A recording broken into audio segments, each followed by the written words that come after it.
The Central Bank Governor Sanusi Lamido Sanusi and the Finance Minister Ngozi Okonjo-Iweala have been giving testimonies at the investigating hearing by the Senate Committee on Finance into the alleged missing $20 billion oil money. Mr. Sanusi tells the hearing that regardless of the explanations from the Finance Minister, as far as the CBN is concerned, there's an outstanding $20 billion between what the NNPC shipped and what it paid to government.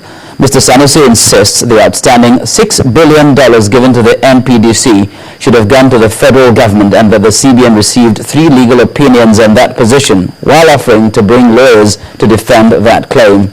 The Finance Minister Ngozi Okonjo-Iweala, however, says the NNPC supplied documents from the Petroleum Products Pricing Regulatory Agency, PPPRA, showing how the initial outstanding $10.8 billion was spent.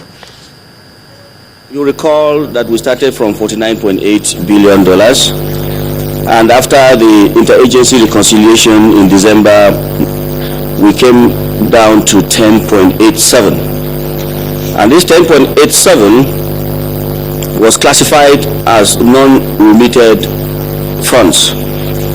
And for emphasis, it is, I want to tell all Nigerians, because after this episode, the impression all over the place is that $10.87 billion is seated in the 4 towers of NNPC.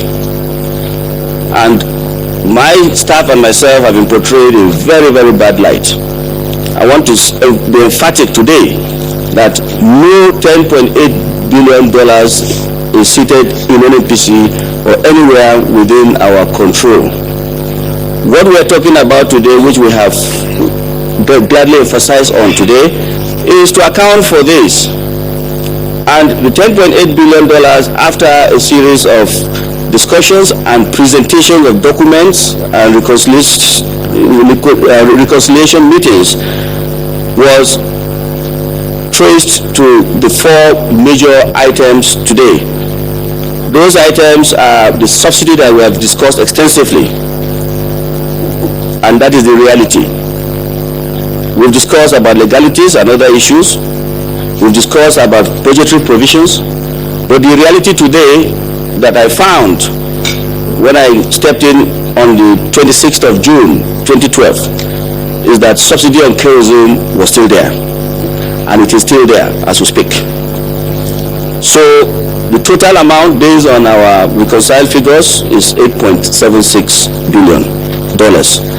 And we also did a detailed material balance of crude oil and product inventories and arrived at $0.76 billion for the losses that we encounter as a result of the harsh business environment.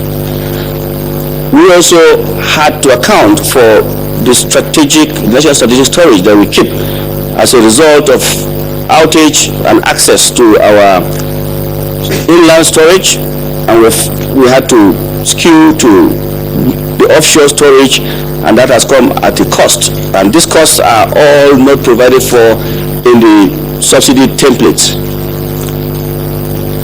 We also have, because of the violent business environment, we had to put extra measures in the pipeline maintenance and management of our facilities, and including security provisions that are not provided for in the PPRA template.